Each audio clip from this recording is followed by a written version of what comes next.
even looking at my screen. You just dropped a hand and it was like, we're live. Ladies and gentlemen, boys and girls, children of all ages, we are Desitny Unfiltered. Welcome to the fucking show.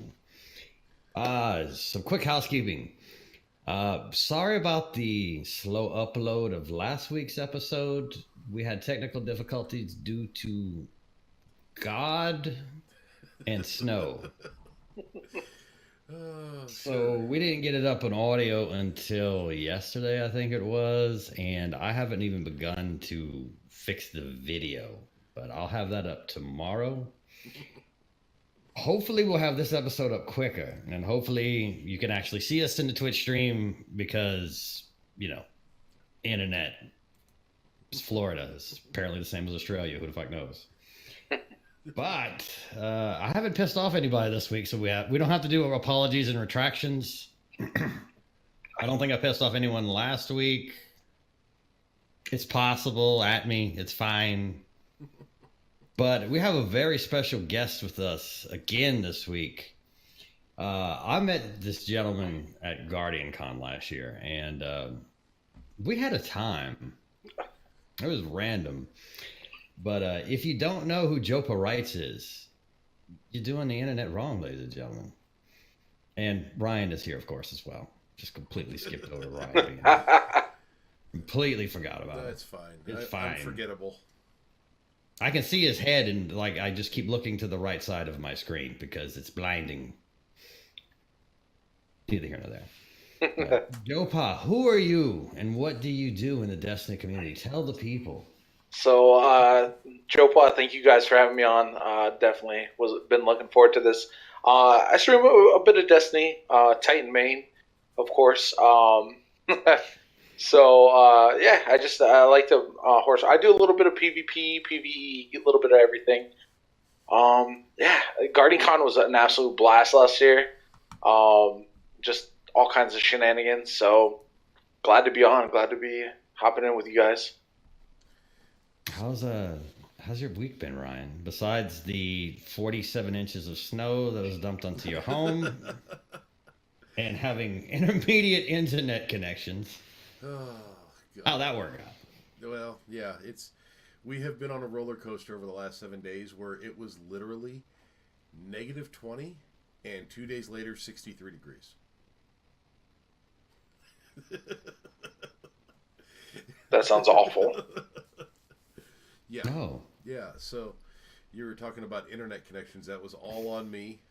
We had 7 or 8 inches of snow dumped on us in just over 24 hours. Internet was down, electric was down, just, oh my God. And now you walk out there, you'd have no evidence of there ever being snow. It's amazing. So, like, what do you do when, you know, you have 2 feet of snow on the ground? I mean, what do I like, do? how do you? I get up in the Well, morning especially if you have no internet. Like... and we feed horses and do all. But no, I mean, man, you know, you do probably what everybody does in that situation. You go, oh shit, well, we still have life to go do, so you hop in your truck and stay warm that way. I mean, that's literally what the wife and I did for a couple of hours.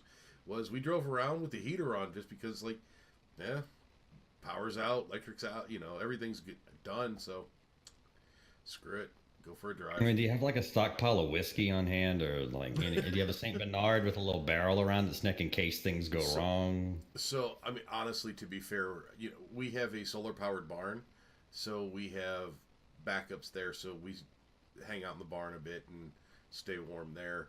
And of course we have firewood and the whole thing. So, you know, just it's like a throwback to days where, you know, you just didn't have heat in the house.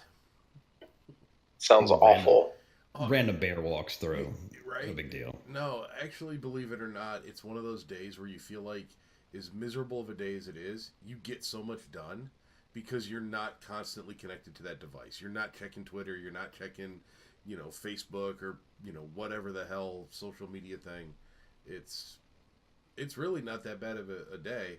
I mean, you don't want to live that way, but, you know, it's like a little mini vacation in some respects. So So. Did you get to play any games at all this week? Because you were hurting, to say the least, with your schedule and everything. So, actually was on with Elmer Fudd last night, running the Shattered Throne with him.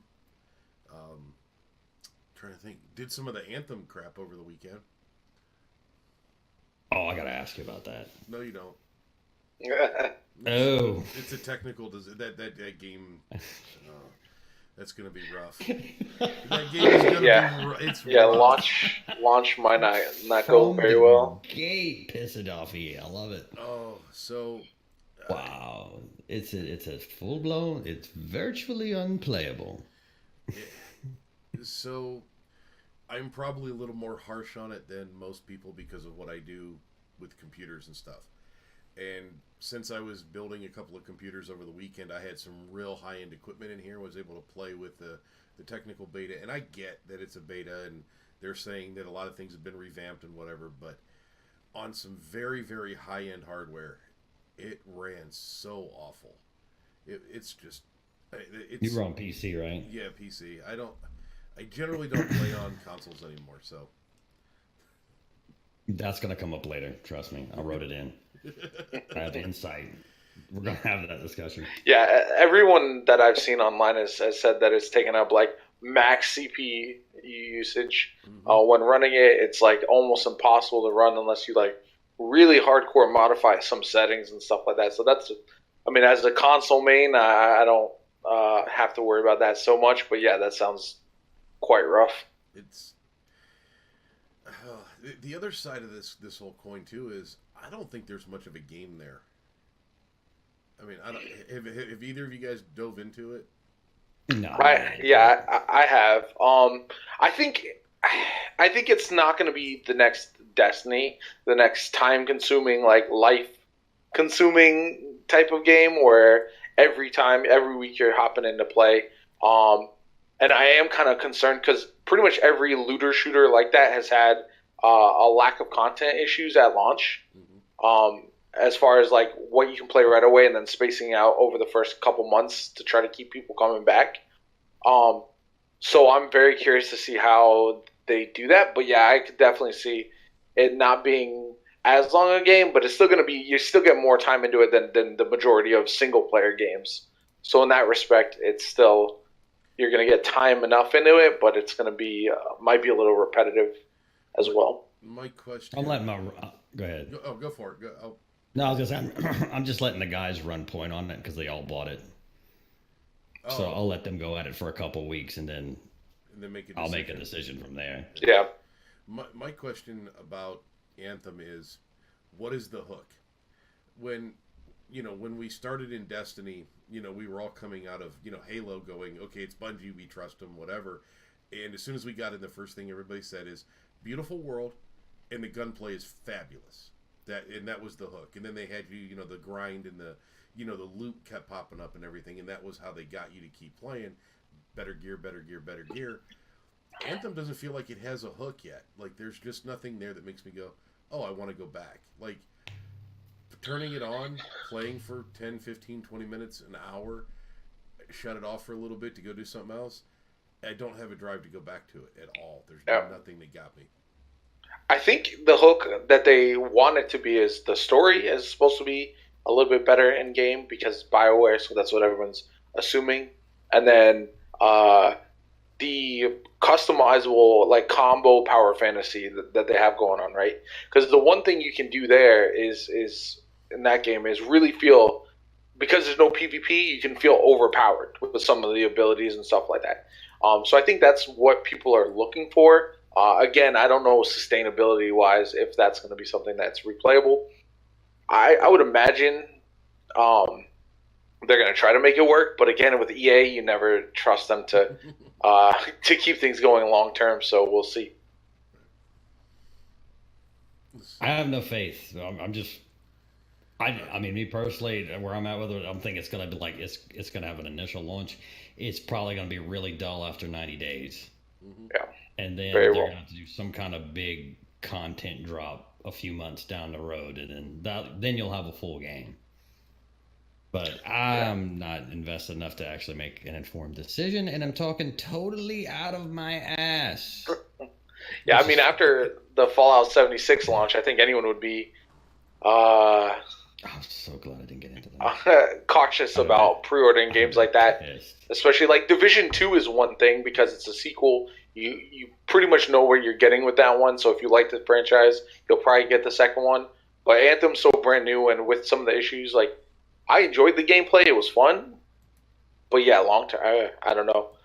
I don't know. You've been burned so many times with some of these launches. It's been terrible. So is the issue here though that you don't trust EA and that you feel like they might have interfered too much, or is it that after the last showing with BioWare and was it Mass Effect 4 and all that you just Andromeda, yeah. Yeah. Is it BioWare? Is it EA? Is it a combination? Where's the Yeah, it's a combination. It's like learning that like these always online games are going to have a lot of hiccups, and I think it takes so much resources to make those games that it's hard to keep up with the content enough to where people are going to be able to dive in and keep playing it over time. You know what I'm saying? So it's going to take 3-6 months to before they have enough content to where you're like, okay, I can play this constantly, and it's like the game that I really want to play. But by that point, like you can get the game for $30 or even less, you know. So is it really worth it to get a portion of the game up front? Because they said the DLC is going to be free. So I mean, there's I don't know if there's not a harm to waiting a little bit. What's the incentive other than to be there on day one and streaming it and riding the Yeah. hype train a little bit? What's the incentive of That's going in? that's it. Not falling behind, I guess, from your friends. But besides that, that's about it. Fair enough. I mean, if you got something, I mean, it gives you something to stream. I mean, Yeah. because we could be staring down the barrel of a content drought soon. Yeah, until Yes. March. Yeah, well, I mean, I don't know what season of Drifter's going to entail either. I mean, the forges Yeah. are kind of self-explanatory. It's like, okay, there's going to be something we're building, we're hunting for something. Mm-hmm. I don't know. So I'm optimistic. I mean, they haven't really, since Forsaken's come out, I've been pretty happy with it, but Yeah. I don't know where the train is going. There's so Yeah. many like plot points going in different directions. It's like they could just, and plus, the Drifter's name is in it, so pretty sure he's going to be in the center of it somewhere. Yeah. Like for me personally, it's like I feel like they put so many eggs into the Forsaken basket that now they had to take this last season and like catch up a little bit and like revamp and energize because Forsaken, in my opinion, it was like probably the best, if not one of the best DLCs of Destiny's life cycle. And then going into that now we've had Black Armory, which was it's kind of slowed down quite a bit. I know once you do the forges if you do the Scourge of the Past, there's really not a whole lot else going on. So some quests and whatever, but nothing too crazy. So I think they're kind of revamping. So hopefully when Season of the Drifter hits, they have some other things. They got to bring back something, like whether it's trials or whether it's faction rallies, or they need another thing to go along with the season and with whatever they're coming up with the annual pass. Go ahead. A couple of weeks ago, we had a discussion with a guy who's pretty invested in PvP, and I think we walked away with the conclusion that we don't see trials again in D2. Do you see trials coming back? Is there a world where that actually comes back in D2, or are we? So I've seen a lot of people say that, and I understand the reasons. For me personally, I feel like Bungie would be better off having a non-perfect trials than not having it at all. Because we get a lot of complaints about competitive, and the PvP fan base and the PvE are so like almost disjointed at times that it's so funny to see the different sides try to see what they want from each DLC. But for me personally, I think the PvP community needs like an end game chase besides just like the Luna's Howl or the Not Forgotten or something like that. And I think they need some kind of trials, like even if it's not trials, some substitute for it. And competitive isn't doing it right now. Was Gambit supposed to be that though? I think it might have been, and maybe in the next season with some of the updates, that's what they do. But I don't think that fully satisfies the PvP community. So they might go that direction and just put all their eggs into the Gambit basket. But why not? I mean, I don't see why they can't just bring trials back, even if it's not perfect, because it's a game mode that will get a lot of playtime regardless of how great it is. You know what I'm saying? So yeah, I mean, they probably won't. But ideally, if they just made it 3v3, and reintroduced elimination, which a lot of PvP people have said, it would probably do well. It'd do well enough to make it worthwhile bringing it back in the game and keep people invested, especially when you have all these other games releasing right now that potentially could take away from the player base. So going to PvP, Crimson Days did not come out today. Next week. That's next week. Yep. Did you guys play last year with anybody? I did. I know. I have vivid memories of it. I like doubles. I think it's kind of. I hate Rumble for whatever reason, but I do enjoy doubles. So I play every year, but I don't unless they have good rewards. I don't know how much I'll play. Well, okay. I played with Mexican Ninja last year. Like we did it. We made a day out of it. And this actual statement I made was, there was more smoke than a Cheech and Chong movie. Because it was just Night Stalkers. I was getting smoke grenaded every 5 minutes. But it's cool that they bring that out annually. But that's not going to make the PvP fan base happy. Like, I consider myself a PvP guy, but I was talking to Ron earlier in the week, and it's like, where it's at right now. I play my 5 games for milestones. And then I go do something else where I can actually earn something. Yeah. Because I'm not going into comp, so I don't care. Yeah. Because comp is what it is for the time being.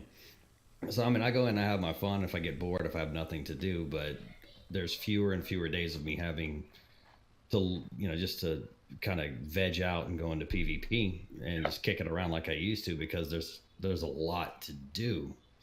Like, material farming is a full-time job now. Like, it doesn't matter what it is. Like, I streamed for a little while this week, which is, once in a blue moon. And I was like, okay, so let's stop everything and go to Nessus so I can go get data lattice. Yeah. We'll see how long this takes. Because I wanted to infuse, one gun up to light level. But, not to belabor the point. Are you even going to get involved in Crimson Days? Because from what I read in the TWAB, there's not even going to be a whole lot of loot changes. There's going to be a few cosmetic things, but there's like as a bow. Yeah, a bow. Yeah, that's about it. Yeah, so I like bows, so I'll probably go after it because I want to see how it goes. Like, maybe they'll put a special perk like they did with the Black Armory weapons, where they have like Feeding Frenzy and Surrounded, like new perks. But unless they do something like that, if it's the same bows that we've seen before, it's just kind of whatever. Like I said, I like PvP. I actually prefer comp just because I prefer 4v4 in competitive. But I just don't play. I don't play a lot anymore because there's no reason to chase unless you really want like one specific gun. And once you get that, there's no reason. And quick play is, like you said, there's really no benefit to just grinding out PvP at all. No, because like even your random drop weapons, like there's no I as Luna to drop. Mm-hmm. It doesn't exist. Mm-hmm. It's like, what am I getting? I'm gonna get a 900th 10 paces and. Yeah. You feel my pain on it. Yeah. Yeah, but there's definitely playing. Yeah, there's no. Yeah, there's definitely no gun that you're like, okay, or like in Destiny 1 when you had like Matador and the shotguns that you wanted, and you had to get that specific role. It feels like, I don't know, for me personally, I've gotten the roles that I wanted relatively easily in D2 since they brought back random roles as well. So it's just, the grind just isn't there to really hunt. And it's the fun factor, I feel like, I mean, we are 5 years into Destiny, so there's definitely some burnout and some fatigue with the franchise, but it just feels like there's less to chase these days than there was before, especially on the PvP side. And that's why not having like a Trials, like imagine having Trials back with all the armor random rolled, but like better perk sets, and then the guns random rolled.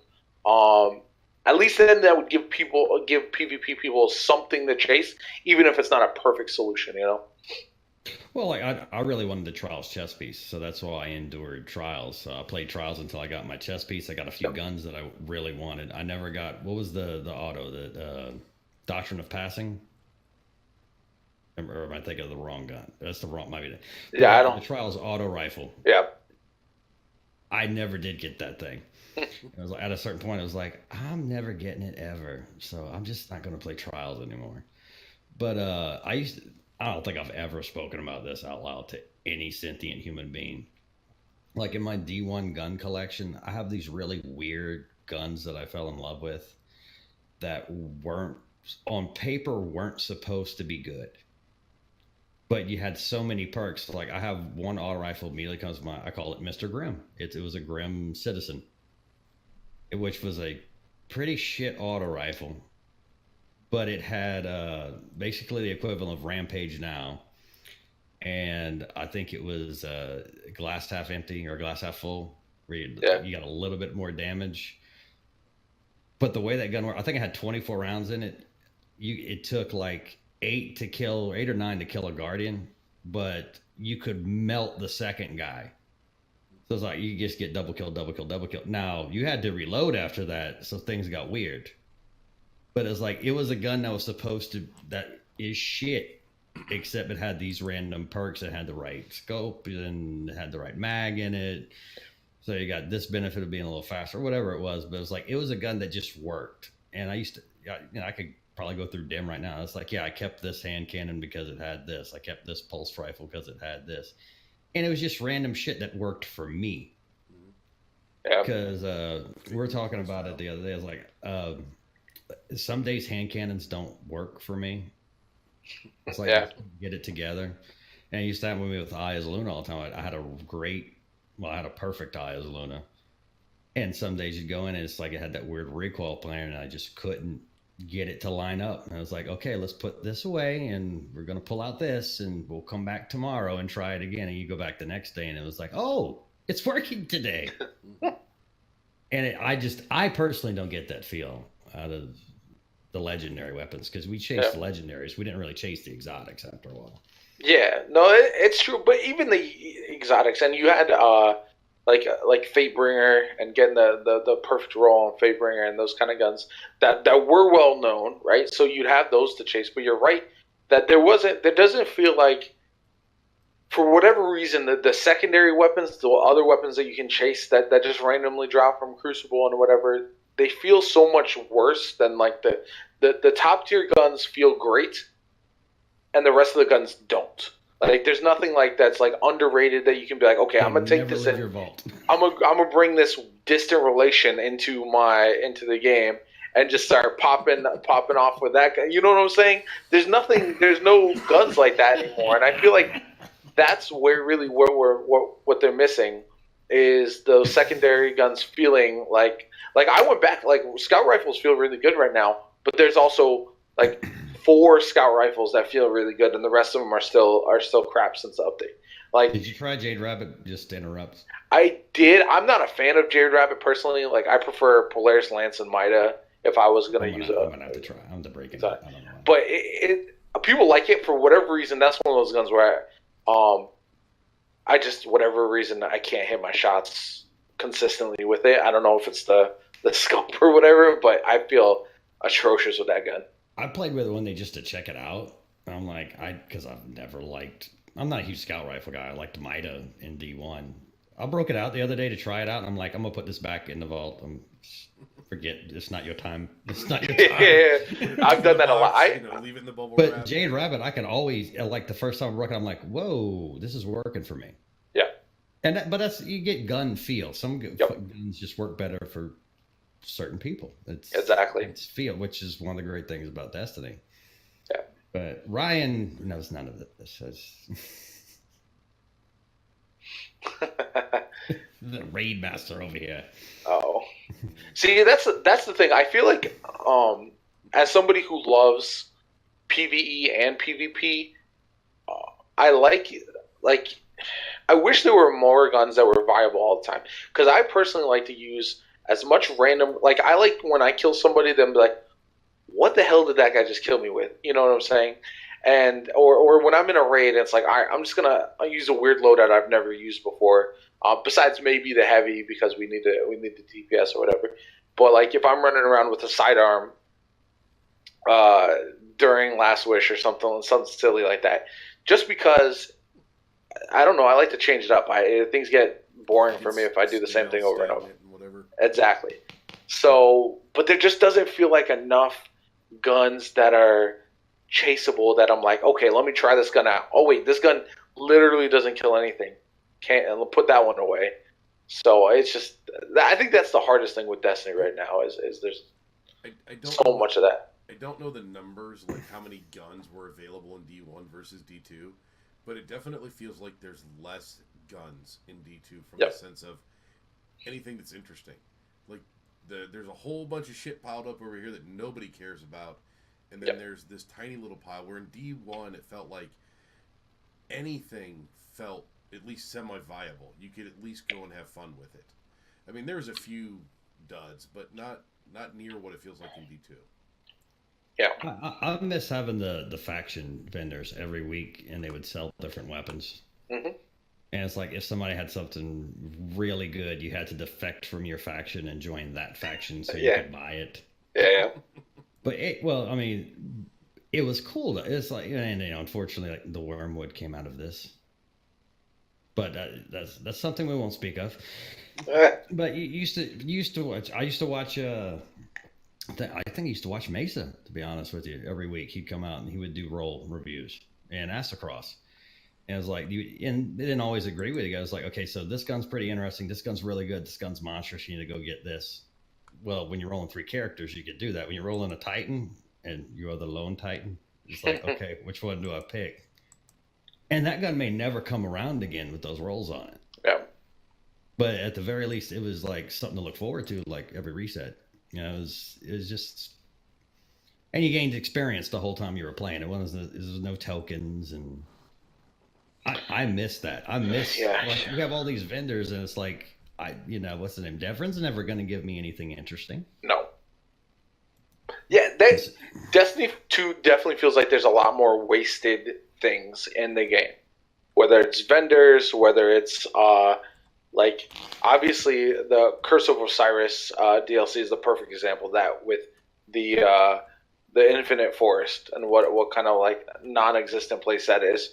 That could have been great, but the guns and the vendors feel the same way, and I feel like that's a part of it. In my opinion, is probably I know everyone talks about how D2 was kind of more catered toward casuals. And I think that's kind of true, but also things were just a lot more uniform. They just feel a lot more like less MMO-like, where you have all these different guns, all these different options, a lot more customization. And then this one, especially like with the subclass changes they made, so you can't mix and match your skill trees, skill perks, and all that kind of stuff. Yeah. It just feels like they kind of streamlined everything, including the guns. So things it's harder for things to stand out, and the things that do stand out so much, and everything else is just kind of muddled in the middle. Well, okay, let me ask this, because we started to talk about last week, but we're on Tuesday, so we always get it. It's like, okay, this is what happened last week, and this is what could happen this week. Everyone dipped their toe into the whole Last Word quest. 'Cause I took snippets from the news. I did research. I watched Twitter. I did not read Reddit still. Never. But the last word, there were several controversies. Let's start with the obvious controversy. And I'm going to go dark immediately. A lot of people said it was too hard, the PvP portion of the quest, which these are not PvP people. So, of course, it was too hard. That's just my opinion. But, oh, well, there. Before I go off, let's address that. How did you feel about it? I mean, to me, it was fair, but. Yeah. It was far easier than a lot of the quests we got in D1. Thorn, you had PvE side, you had Pocket Infinity, which was an insane quest, like with Fusion Rifles. It just, for me, it was fine. Like, I didn't have a problem with it. And the funny thing is, a lot of the complaints were like day one, almost as if everyone expected to have the gun as soon as the quest dropped or something like that. So I think that was probably one of the downsides. But I thought the quest was fine. I had no issues with it. I'm still What about you, working Ryan? through the PvP part of it, and I'm not going to complain about it. I find it challenging. I'm not a PvP guy, so I'm still working through it. So Yeah. And that's the thing. Go ahead. I haven't I'm had a sorry. chance to get on with the guys that I normally run in with PvP for a long enough period of time for me to complete it. And I know with my skill level and interest in PvP, it's going to take a while. So, and doing it alone is rough. Yeah. Well, being that you brought that up, Mr. Solo Everything over here, I did it alone once again, like everything else apparently. You're on Xbox. There's only 4 other fuckers on there with you. Oh shit! I have a poll. Fuck you. I took a poll. I'm aware. But okay. So I mean, I remember these quests. They were brutal. Like I think the one that was the worst for me was the first curse in D1. You had to go through. Yeah, that's the reaction I was looking for. Oh, I had that quest sitting in my queue forever because like, you had to go into a match. You had to get 7 precision headshot kills with a gun that really didn't have enough ammo or stopping power. yeah. Enjoy that fucking ride. Yeah. So well, let me preface this by saying, there were some reviewers, content creators that basically took the attitude of telling the general population who was screeching, get good. Yep. That's not fair to say that because there are people who are not PvP players. I'm a very average PvP player. But like playing solo, there's a lot that can go wrong because like I legitimately like the first 6 or 8 games I played, I had shit lobbies where I'm playing 4-stack, 6-stack. That's not good. Mm-hmm. Plus, it's like, everyone's going for the same thing at the same time. So it's super sweaty. From there, I end up on Equinox 3 times in a row. This is not a good map.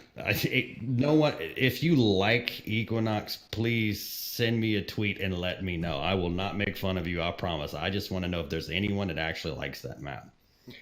But only good for bow shenanigans. Yeah, like scouts don't even really work on that because they just made like just a flat sheet of paper and said, okay, there's no cover, go. But I just put it down because I was actually playing on tilt at one point. It was like, okay, I need to stop because now I'm playing really silly. I'm getting frustrated, so I just turned it off. Came back the next day. Did like one warm up game where it's just like I'm just gonna go in, not gonna think about it, not gonna do anything. So I check my percentage and it's like 7% completed. I'm like, okay, I got work to do.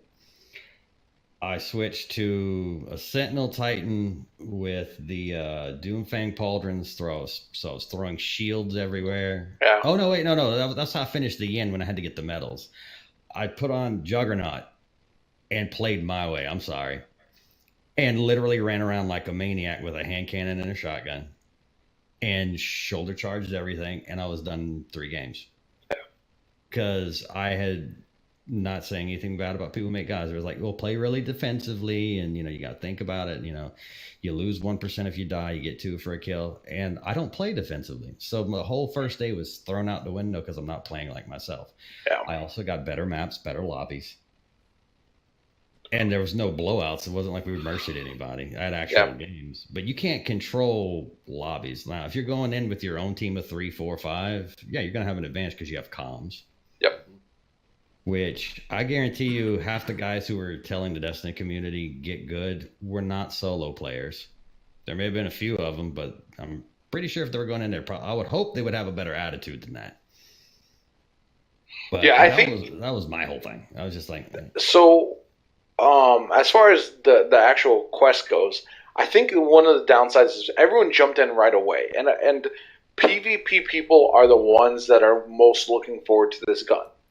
So of course it's going to be stacked with like as the sweatiest lobbies that you're going to ever find, because that's who wants the gun the most. So they're going to be in there right away first thing. So that's why day one, like I kind of almost dismissed any tweets about complaints about getting the gun on day one from non-PvP people, simply because I knew that was going to happen. I knew it was going to be like they were going to go in with their 6 stacks just to get the gun as quickly as possible, and now that's just what was going to happen. But most people don't think that way. Don't assume that's the gun that they're chasing. Now the tweets themselves, I can understand the frustration of if your timeline is just filled with people just complaining and complaining. It can get frustrating. oh, I was Telling people frustrated my first day. Absolutely. Telling people to get good is not the way to go about it, obviously, because you do have such a split in the fan base between PvE and PvP people a lot of times, that when things like quests like this happen, you have the PvP people pushing back as like, this is one of the few things for PvP players to chase. You'll get it eventually, but don't complain the day one. When you guys have raid exotics, you guys have other ways to get PvE weapons all the time. And this is one of the things for PvP people to chase. So I think that was a big part of it, is they were just felt like they're a smaller, they're less catered to. And to have people complain about that was kind of a little bit over the top. Okay, so I'm going to segue into this, and this is going to fall into Ryan's territory because I have a lot of questions to ask him about this. Now, so let me just say, have you used the gun yet? Either of you? Well, you haven't, Ryan, obviously. I haven't. I don't have it yet, so. What were your thoughts about the gun, Jopa? The recoil is pretty crazy on it, especially if you ADS. It's almost impossible to use. And ADS? No, not at all. And so, like, I'm not shocked by that. Now, I will say it feels a little inconsistent. Like, I feel like I hit shots sometimes that don't register. But I have had a lot of fun with it when it's clicking properly. You know what I'm saying? Yeah, I've had some people. I had a guy, like 2 Titans in the same game, just try to rush shoulder charge me, and I knocked them both down like with no problem. And that felt really good because they were just out of shotgun range. Because a lot of times with those guys, when they're charging in like that, and you try to get them with a shotgun, they'll still kill you for whatever reason. Like their shoulder charge will still connect. So the follow through still hits you even after the exactly. So that was lag. So that was nice to be able to put them down before they got me. I don't snipe enough to really make it useful. I was running it with a scout rifle. I don't run double primaries like ever, but that actually felt kind of good. I tried it with a bow as well, which wasn't bad, but it's definitely situational, in my opinion. And in the right hands, I've seen some clips, and it looks really tremendous, but those hands aren't mine, so.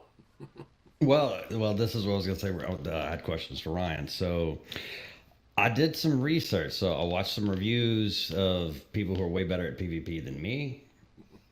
And flat out, everyone says console plays completely different than PC when you're playing PvP. Everyone is in consensus about this. Caught a random video today of, I've made the comment, it's unfortunate sometimes you don't click on a video when you want to learn something because it doesn't have a lot of views. Yeah. You just move on to the one that has 20,000 views or 100,000 views. So I clicked on one of those that had like 3,000 views today. Bro, wasn't the best production quality, but the guy actually had slowed down the video and showed the ghost bullets happening. Mm-hmm. So he had it frame by frame. It's like, okay, my reticle is on the guy's head. I'm squeezing the trigger. There's the muzzle flash, and I have to fire 8 times. He goes, all 8 of my shots should have connected with this Titan. Because the guy was basically standing perfectly still. Mm-hmm. He goes, and yet it took 8 shots to drop this guy, which we had ghost bullets in D1. Now, hand cannon bloom is not a thing on PC. No. It's not. It's a thing on console. Ryan, and I don't understand this, can they not tune, being that it doesn't exist on PC, maybe that was a VV thing? I don't know. No, it's not VV. It's strictly whomever. It's strictly their auto aim assist that they're building into the game and how they want that to function. It's a decision that they're making versus a limitation of the program or the console or the game itself. They are somewhere in the chain. Bungie has made that decision on console with auto aim. You're gonna have this happen. So on PC, I think it's a little harder for them to make that happen because you do have so much more precision, and there is no auto aim function built in, or there's such a very limited auto aim function that it's almost negligible. Yeah, I know you have to have aim assist on console or you'll never hit anything. I understand. I've heard this everywhere. According to Bungie themselves, there is actually auto aim in PC, but it is a very finite amount, especially compared to the console. And then it's also very evident that when you take your PS4 controller, plug it into your PC, that auto aim is there just like it was on the PS4, Xbox. So there has to be something they're running, Well, okay, so I tweeted this question to Bungie, and obviously nobody answered. But I threw it out there. So what I understand is, obviously the vocal minority is coming from, content creators and streamers about game balance. This is broken. One-eyed mask. I keep hearing this over and over again. One-eyed mask. When you watch a streamer on Twitch playing on PC, it's not the same as watching somebody play on console. Nope. The game speed's completely different. Okay, Titan skating is not a thing on console. It's really not. I've tried hard. Yeah. Can't get close. A lot of people have tried, but that I do think is a limitation of the hardware more than anything else. Well, no, but that's what I'm saying. So when you have the PC community, who is very vocal, has huge communities, they're calling for balance in something. Because I get that a Titan can move at Mach 9 on PC with one-eyed mask and basically just shotgun ape and shoulder charge everyone to death, get an overshield, move on to the next guy, and kill 5 people in the next 20 seconds. Yeah. Well, the majority of people, because I did a poll, sneaky, are still on PS4, followed by Xbox, with, I think it was 12% of our poll was PC, and then there were a few that were playing multiple platforms. And that was just me clicking from a bunch of accounts. Probably. Well, my question is, obviously they're taking feedback, but isn't there a way they could change something on console to make console play better, or change something on PC to make PC play, or is it all interconnected to where if they have to change one, it changes the rest? I don't understand it. Answer me. Do it now. I don't think it's anything interconnected, because what we have heard, and I think it's pretty evident, is Destiny 2 on PC was not a port. It was a rebuild. It was stripped down to the bare code and brought back up by Vicarious Visions and built for the PC to be able to run to the hardware that you could have in a PC. Where Bungie built Destiny and Destiny 2 in-engine based on what the hardware limitations were, and it is what it is on that, that platform, Xbox or PS4. So I don't think there's any interconnection there whatsoever, other than everything looks the same. There's got to be. I would imagine there's got to be something, because the patches happen at the same time. They're exactly the same. But that's is explainable by, you have a company that has 600 people. You have to imagine a third of them or more are programmers, and they both have deadlines. That's taking your car into the mechanic and them saying it takes 20 minutes to put 4 tires on. Doesn't matter if it's Ford, Chevy, whatever. That's our crew. We get this done. Here's your dates. That's that story. So Well, that's probably the real question, right? Like you said, the vocal minority? Is it worth it then for them to actually do separate updates for PC and do things differently there compared to PS4 and allocate those resources when it's really a small percentage of people actually playing on PC? I think that's where that might be the case. Instead of them then not Yeah, being able to do something, they just don't like. It's not worth the resources. You're right though, and how different it plays. I know grenade launchers are apparently the bane of everyone's existence on PC. They're not a thing. They're not a problem on really on console. One-eyed mask is not nearly as bad. Hand cannons are different. So it's just funny because it is such a vocal minority, and all of the bigger creators and a lot of people have switched to PC. But they also, the player base is so low, and you can tell because I saw some tweets about them waiting 30, 40 minutes for competitive lobbies at the high end of the PC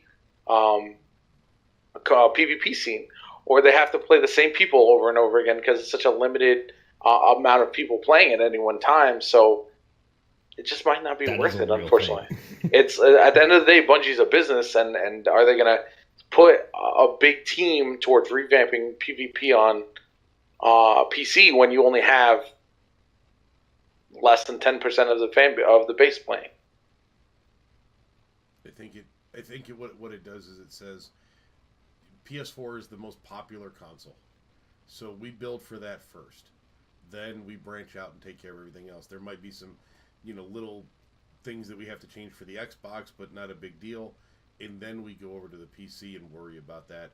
Or more than likely, they're probably doing, making the decisions all at the same time.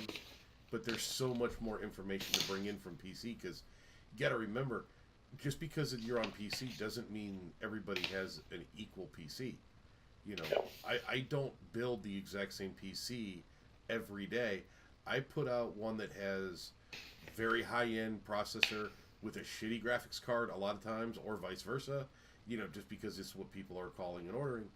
So you got to take into account all that stuff too. Is a console's a console. It's the same thing whether you buy it at Walmart or GameStop or wherever. Yeah. But a PC, there aren't two in existence that are identical to each other, even if they have the same parts in them, because they're clocked different. One guy goes in and overclocks his, and one guy's running stock. I mean, there's so many different things. And for Bungie to have to account for all of that on PC, I think that takes so much more resource than we really give them credit for. Figuring all that out. I run a GTX 1080, not a high-end graphics card by any stretch of the imagination. I have no idea what that is. It's last year's first step down from the top. So, gotta fuck with them. I'm sorry. And my son runs one that's 2 years older than that. So they're just not equal. And I think, like you said, to sit there and make a PC game and be Bungie and go, holy shit, there's so much that we have to account for. It's got to be a monumental task. And then you look at it and go, that's less than 20% of our player base. Let's worry about what the PS4 players think first. Yeah. But are they doing it? That's my question. Are they worried about PS4 players? Honestly, it feels like they're worried about PC guys first. Because that's where I was going with it. If you watch the Destiny lobbies and stuff on Twitch, the guys who are the big guys that are streaming, they're getting 100, 200, 500 followers, 1,000 followers. All those guys, for strictly production value, they want the PC because it looks better. It's prettier. Yeah. There's more frames. There's all the things that we hear about PC, and those are the guys that can afford and have the $4,000 PC sitting in their their play area versus the $200 PS4. So I think for them, they have to cater to those guys because those are the guys that are doing free advertising for them. They're the guys that are out there selling their game. So from a business standpoint, because it's very easy for me to look at somebody like a Tefty Teft and go, I want to play that game. Well, I don't have the $4,000 PC that he has, but I do have a PS4, so I'll go buy the game, but I'll just get it on my PS4 versus trying to go the other way and, try to sell from the PS4 where it's a little uglier of a, a showpiece. It's not a showpiece there, but on PC it is. Yeah, I think that's partially the case, but I think also I know when during the long droughts of D2 Year 1, a lot of the PC people moved on to Fortnite and that kind of stuff. So I think with recent updates, looking at it, I haven't seen anything that's tailored towards the PC community, because the PC PvP people have the same complaints now that they had 4 months ago. When they complain about grenade launchers, they complain about the grenade launcher was the pinnacle weapon for Crucible this year, even though everyone on PC hates grenade launchers. No one asked for this. So it's like I feel like they probably do cater somewhat towards those people, but they probably also realize that those are not the people that are going to be sticking with Destiny long term. Because I watch a lot of PvP sweats who are still on PS4. Mm-hmm. You have, but I'll bet you a lot of those guys, if you go back and you find out who they are and what they do, I'll bet you those guys have a very high-end PC that they could run, D2 on, or probably have at one point, and realize that I'm sitting in a matchmaking for 35 minutes, and I'm playing the same, there is a time, and I'm on the very bottom rung of PvP players where I'm like, I know those guys. Like, the guys that I get matched up against, there's like 18 of them, and I probably have the phone number for 8 to 10 of them. Like, I know those guys. I've met them through Destiny by getting shot by them, that kind of thing. It's, I think that's probably the reason is they're over there because that's where the population is, not because that's where they want to be. Yeah. I mean... I don't really see the same people, ever. Yeah, I don't. Every once in a while, like there was a dude way back that had a gamer tag, Old Satan Zanus. Yeah, you recognize that. I know everyone knows about him, but you noticed that guy. You didn't see him every day, but it was like, it's Old Satan Zanus again. But that's few and far between to see Old Satan Zanus. But no, I really don't notice playing the same people over and over again. I have gotten into some shit lobbies where it's just like, I'm going to go back to Orbit and start over. Yeah. Yeah. I feel like you can do that too on PS4 so easily. Like, you just go back and reset, and you're facing a completely, like, you were facing a 6 stack of PvP sweats, and then you you get out, go back into a new lobby, and it's like people who just picked up the game yesterday. So it's pretty hilarious to do, but I think you're right in that people came back because of the player base.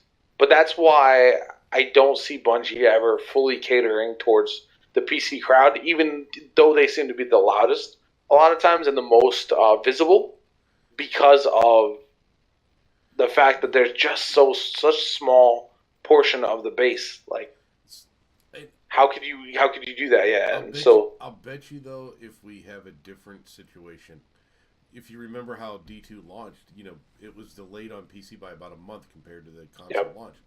If they launch everything day and date, I'll bet you see a bigger PC crowd. And the reason being is there's a lot of guys that are out there that will do like I did and buy a copy for all the consoles, including the PC. And there's a lot of guys out there that just can't do that. There's a lot of people out there that $60 for a game, $100 for a game, whatever it is, that's a stretch, and they're only going to get one copy. So I bought it on PS4 because that's where it was first, or I bought it on Xbox because that's where it was first. I bet you if they go in D3, launch all of them same time, you'll see a better balance from console, not just PS4, but from console to PC. Maybe, but it's also harder to keep up with PC as far as the cost-wise. You talk about cost. People can afford, even if the PS5 comes out, say, and that's $600. Mm-hmm. That's still cheaper than a high-end PC, especially, like, if you're not like, say you want to stream the game. You can't, how much money you would need to spend. You'd either need 2 computers or a super high-end computer to stream and play the game at the same time. I know exactly what that cost is. It's probably absurd. I've looked into it a little bit, and I good. Um, so I think that's why console will probably remain larger. But I think you're right that it would narrow the gap. What would also narrow the gap a lot is cross save, right? That would solve Oh, like so many of the problems for people. this Not comes up cross every play week. because I think cross play with PC would be A be nightmare. awful. Yeah, but Cross save cross save would. comes up. I every mean, fucking I know episode. people like Cross-play dozens of works. people personally that would go and get the game on other consoles or on PC if they had cross save. Cross-play does work on console if your console is powerful enough and you give everybody the same input devices. If you unlock the system and say keyboard and mouse works here just the same as it does on a high end PC, low end PC, whatever, cross-play works. As long as you have a powerful system. If you limit them to a controller, cross-play never works. From different systems because keyboard and mouse, most people will say you just have better control every time. Wins every time. And the other thing with that is a lot of people. There's a lot that are not comfortable on keyboard and mouse too, so you need to separate the lobbies. Like Fortnite actually does a good job of doing that. Where if you link up with someone on PC, you play on PC, but if you want to play on your own, like against PS4 or other consoles, you can do that. There's not a lot of one thing I don't like to talk about, but I'll do this here just this time. I get a lot of phone calls from people, especially when D2 launched, and business wise, and people would say to me, "I've never played on keyboard and mouse before. How do I do this? How do I get used to it?" And I would tell them every single time, get your damn PS4 controller, plug it into your PC, download the driver, have it sitting there ready for you.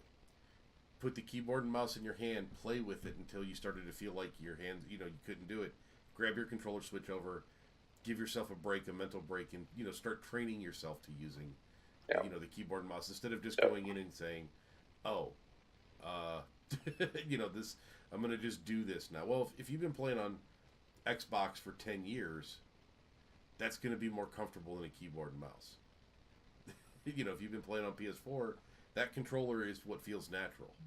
Yep. So, With the fucking vibration on the cell phone again. Sorry. Mother of dragons! Sorry. Yeah. So, hey, at least I remembered to mute it at the beginning of the night. Mm-hmm. So.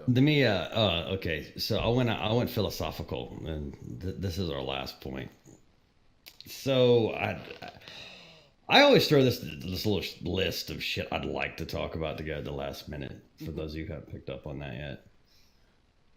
But I was thinking about something we were talking about last week. At the end of this season pass, which Bungie is separating from Activision now, the marriage is not over. But there's nothing really. We don't know what happens at the end of the season. After the end of the season, we have no idea. We don't know if there's a September, Comet expansion. We don't know if it's going to continue with another season pass. We don't know anything.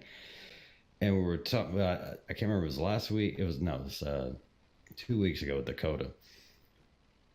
If they're really divergent, they're breaking it off this year. Let's say it comes to fruition this year. Can they even continue making content for Destiny 2? Because does that mean Activision has monetary propriety to that? Do they need to make a clean break and just go to D3 and say, okay, the marriage is over, we've gone our separate ways? I mean, what's going to happen after we get past this, 2 seasons from now? Personally, I feel like the way they kind of have to go is have additional content, maybe not a full DLC like a Forsaken or like Taken King or something like that, but they need to continue content and make sure they get D3 right. So I'd imagine that's their goal, but rushing it out as soon as possible just so you can start making that money back that Activision is no longer so the Activision is no longer making that money would be a mistake, because we've already seen Destiny 1 launched with problems, Destiny 2 launched with problems. Destiny 3 needs to be the best D3 that they can put out in order for people to continue with the franchise, especially with questions on how they're going to be able to afford and keep the game up without Activision supporting them anymore. So, in my opinion, what they should do is maybe not the annual pass, maybe find a way to continue to churn out some smaller DLCs to keep D2 going, and then eventually launch a D3 when it's right and when it's ready. So like because if they Iron kind of idea, or yeah, something like that. Because if they, I just feel like if they release D3 too early and it's not ready, it's going to be a disaster, and the fan base is just going to fracture. Probably the nail in the coffin. But the other side of that, the question is where do we think D3 even is right now? You know, in production, how far along do you think it is? Well, that's kind of what I wanted to ask you, Ryan. Is being that Bungie's got to fly solo, they can't use VV anymore. And what was the other studio? High Moon. High Moon, yeah. High Moon. So they don't have those resources moving forward. Well, here's it's 600 employees. Do they have enough manpower to continue making content and build a whole other fucking game? Here's the question that I have is, why can't they use VV anymore? Why can't that be part of the breakup contract that they can, even though it's Activision owned or dominant, whatever the case may be, why can't they still contract them? And if they can't, wouldn't you think that a company that large in Bungie would have been going, okay, we want away from the overlord bastards, so we need to find a company out there that can do a similar job to VV if we can't use them again. You know, like, I get the only thing that right. Okay, so like in my business, not the computer business, but in my horse business, right, which my wife does a wonderful job doing this. I have a supplier for like my sawdust and my feed and my whatever else I need. But if that supplier calls me up and says, I can't bring you sawdust this week, I have 3 other phone numbers on the wall that says I can call them and get my sawdust because I got to have it for my business to function. Or I got to have my horse feed.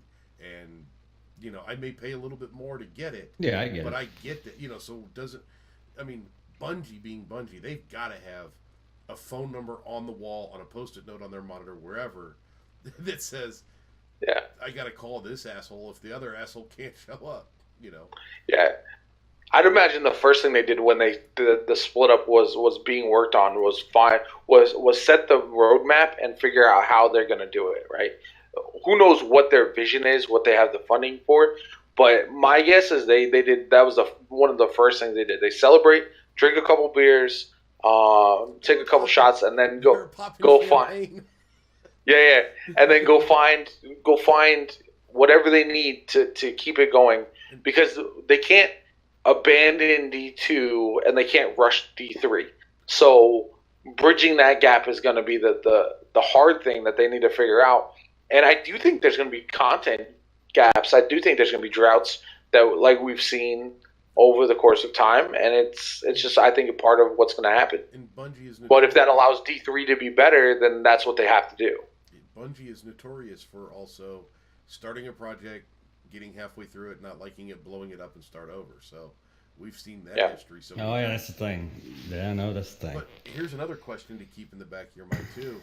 We did see a little suspicious tweet pop out from Phil Spencer the day of or the day after the breakup.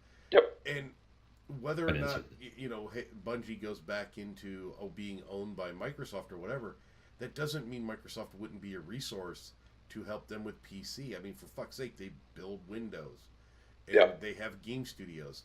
So why doesn't the head of Bungie pick up the phone, call Phil Spencer and say, hey, VV's out for whatever the reason, and can you point us in the direction of getting us some help? You know, we just... For those of us who did not see the tweet, what the fuck was the tweet?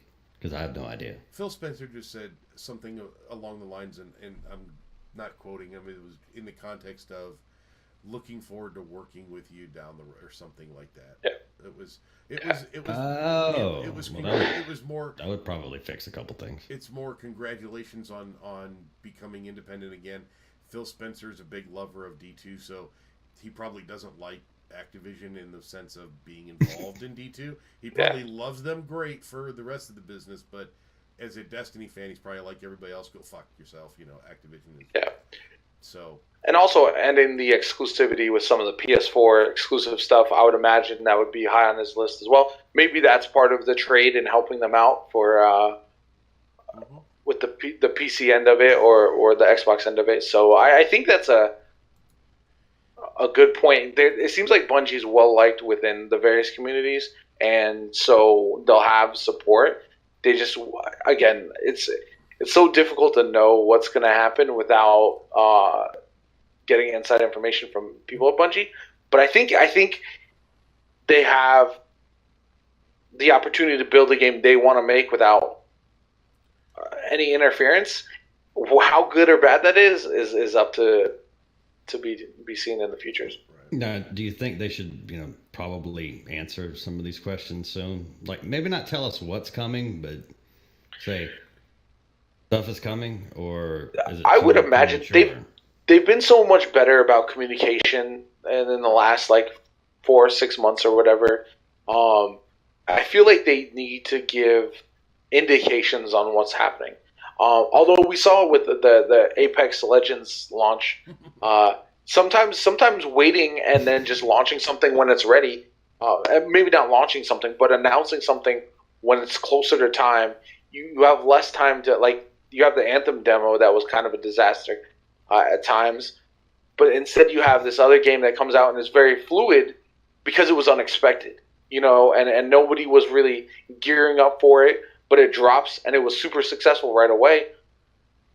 Maybe Bungie's gonna wait and say, okay, we're gonna get things right first and then announce stuff, and not give you 8 months to be like, okay, D3 is coming,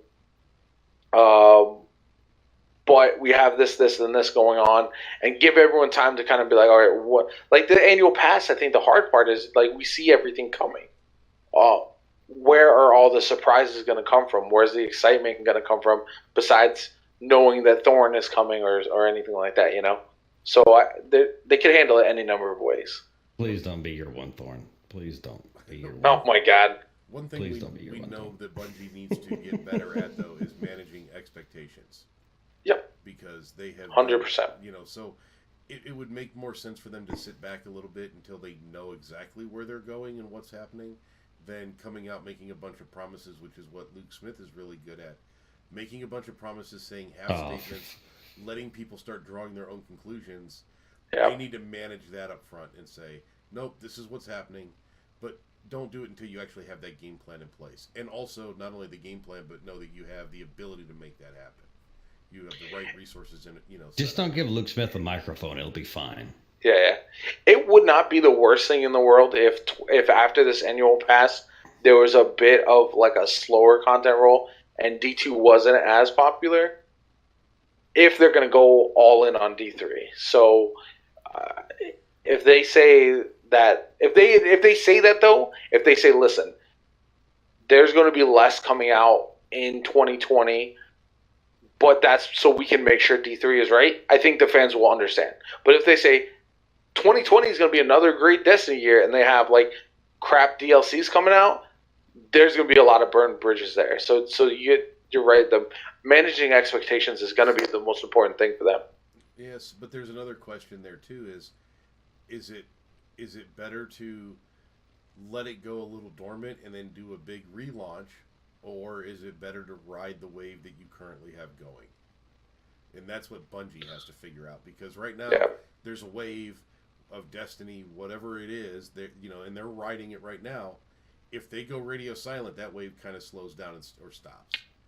Mm-hmm. Well, my thoughts are, the longer they wait to kind of tell us what's around the corner, the more I'm anticipating bad news.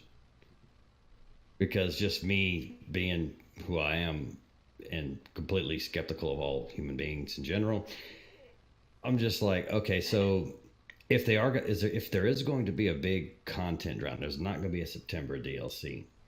If I'm on the other side and I'm the one who has to deliver this message, I'm not delivering it until the end. Yeah. When the last bit of content releases, it's like, okay, well, we're going on hiatus. Yeah. Now, me looking at them, the longer they're quiet, the more I feel the drought is coming. So, you see, now also you don't want to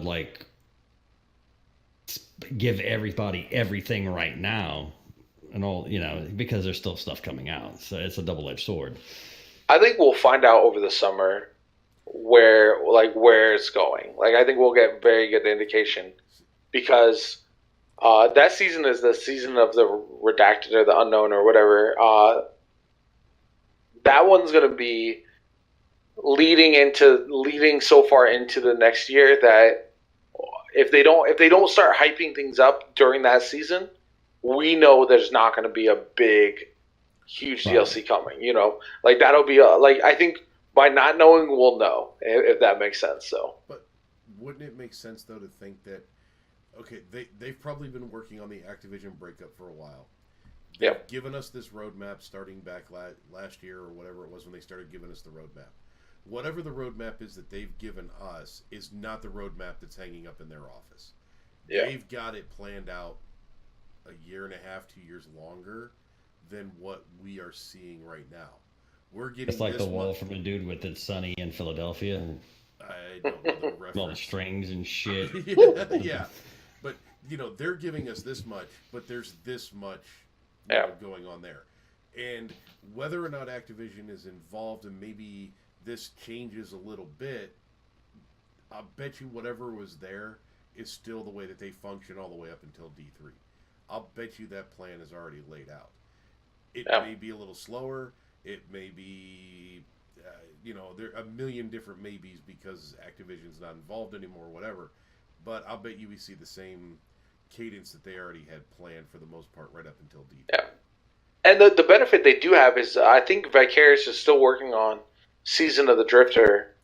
So they do have someone working on either that or season the last season.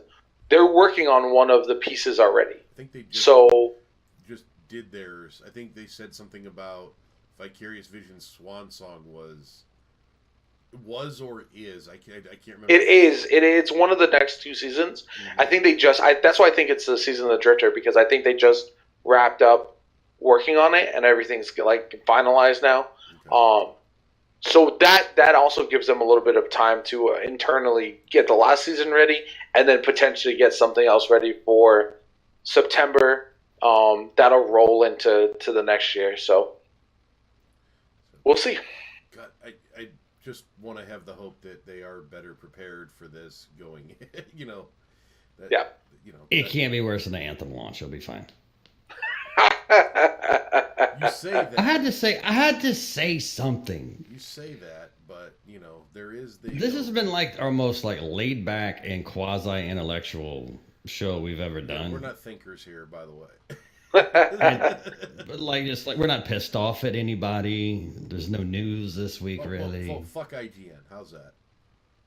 Oh yeah. Well, that's isn't that a blanket statement though? And fuck GameStop and fuck Walmart, because reasons. Makes sense.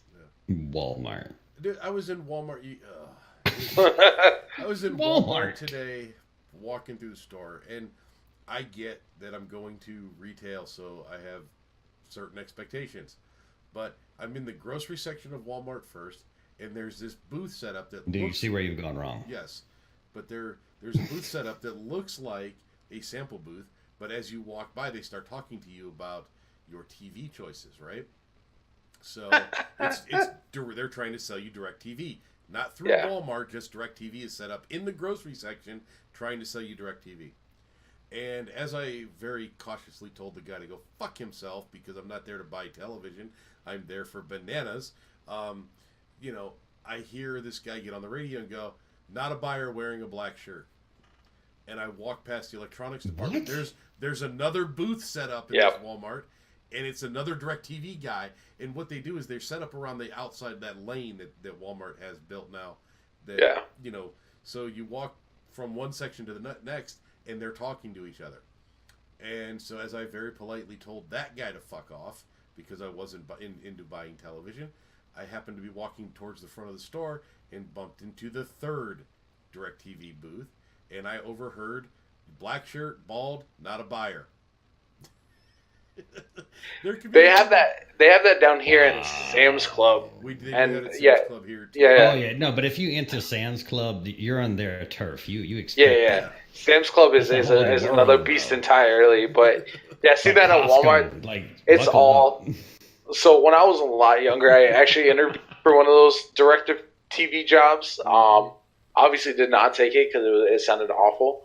But yeah, that's their whole plan is to wear you down at the 3 stops until at the third one you're like, first one you're like, oh, I don't think so, and the second one they're like, well, you have a deal, let me see, but I'm not really interested. And by the third one you're like, oh well, now I'm going to sign up because DirecTV must be popular. You got 3 people in here. So, Do you know how I avoid these people and the cheese sample ladies in the grocery store and all that? Anytime I go into one of these stores, I have these headphones in. So if one of them says something to me, I start talking to no one like I'm on a phone call. And I'm like, yeah, it works every time. my question though is in this day and age, who the fuck is buying cable or satellite television as a fresh purchase? It'd be like signing up for AOL. So I live in Florida. My day job is in insurance and partially with Medicare, so that's people over 65. Every single person over 55 would buy stuff like that. But they already have it. They're not brand new purchases. They don't know. But they change. They change every 6 months to a year. Oh, They're like, oh, I got a fantastic deal. I'm going to change everything. Trust me, I see it every single time. These people will come in and be like, this is the same thing you just had. You're saving money for 3 months, and then your bill is going to be twice what it is now. Well, I'm going to try it out and see how I like it. They do it all the time. And it's a big business because it works, and it's insane. And all those people are insane. But there's a whole, it doesn't make any sense to me, but I see it all the time, and it's so ridiculous. I just thought it was funny that as I was walking around, it wasn't the fact that I'm being sold to in a place where I'm going to buy something. It was the fact that they had the radio communication going, and I hear, bald, black shirt, not a buyer. Yeah, they're not subtle about it at all. Why don't you just walk up and just kick me in the balls? I mean, it would have been about the same thing at that point, right? Put a sign on your back. Yeah, kick me. That's not a buyer. Yeah. Shit like this not happen to me. God damn it. Yeah, it's ridiculous. So, Well, I think we've talked ourselves to a standstill. oh, we can keep going if you want. No. I have to eventually walk into Walmart again. Eventually. Probably a terrible idea. Before we bounce out, are we doing any Twitter questions from guests or anything? I have nothing. All right, I have a message. This was from last week. Our second guest, Elmer Fudd, left us a message to pass on to Jopa. Community question from me for Jopa tonight. Not actually a question, just a big fan. And you are a beautiful man, and you have dreamy eyes. Thank you. Well, I appreciate that. Elmer's a good dude. I played in a Titan tournament. It was a clash battle between the Titans Hunters and Warlocks, and we were obviously on the Titan team. We went in with sweet businesses and fists, and we lost. But we lost going down swinging, and it was one of the best times I've had in D2. We put up a bunch of rally barricades and just started going in with our sweet businesses, and it was a blast. So yeah, Elmer's a great guy. So last night, real quick before we jump out of here, I ran the Shattered Throne, which was the first time I'd ever gotten a chance to run it because my normal fire team, they've already done everything they want to do in there, and I still have to do that. I missed the boat with them, so. They're like, hey, we're doing other stuff, so whatever. So he invited me onto the team kind of last minute. They're like, we're going in, and there's only 2 of us. Can you help us out? And we're already in it. And I will tell you, the 20-25 minutes that we were in there, it was the most fun that I think I've had playing Destiny in probably the last year. Cutting up, just having a good old time. But I can't imagine. One thing that I did keep hearing him say, and I didn't catch this because I play on PC all the time, and he's kind of new to playing PC now. He's just gotten back into it. he kept calling out how beautiful everything was. Yeah. Not in his that Elmer makes Fudd sense. being goofy way. In the, oh my God, can you believe what they did from the Xbox PS4 to the PC side? Yeah, it's absolutely ridiculous how the difference in visual quality there. All that being said, if you get a chance to play with Elmer, by all means, take the chance. Go play with Elmer. 100%. He's a great dude. He's one of those guys you just want to get a chance to sit down, have a beer with him. You know. Yep. So, Yeah, and if you get the opportunity to catch one of Jopa's streams, I highly recommend it because he is sincerely a quality dude and entertaining. Appreciate that. so Jopa, where can the people find you? Everywhere is JoPaWrites. Twitch, Twitter, Instagram, all those fine places. Anywhere. My free cams, I got to make that money somehow. So that's what's written on your little checkerboard as you're getting checked into the drunk tank. Exactly, yeah. Throw those donos my way, and you'll see what kind of show it is. So, But Ryan, once again. I am at OnAirPC1 on Twitter. And Oh, you have a hyphen in there, by the way. do I? Somewhere in there. I noticed that the other day because I couldn't fucking find you, and I know we've talked before. On Twitter, it is at OnAirPC and the number 1. I'm looking at it right now. I think you're fucking wrong, but that's neither here nor there. So, okay. So, Rick, before we get into the fight, what are you? Where are you at? You can find me at man_@_arms2112 on Twitter, which will bring you to everything, the YouTube. Oh, I got the YouTube thing. Okay. I will be making YouTube things. Eventually. It's coming. Not sure when. I used to do that all the time. Now that I'm caught up with the Forges, I can actually play with stupid exotics in quick play again. Because it's been a little, there's been shit to do. But ladies and gentlemen, thank you for coming out on the show this evening. Thank you to JoPaWrites for coming and hanging out with us. Appreciate you guys having me for sure. Oh, wait. Oh, no, we won't see you next week. We may see you next week.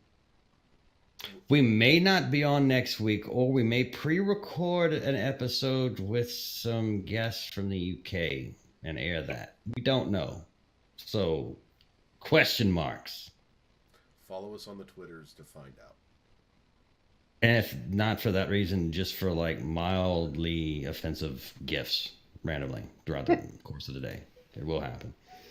But that being said, ladies and gentlemen, thank you for being here once again. And we have been Desitny Unfiltered. We will catch you next week.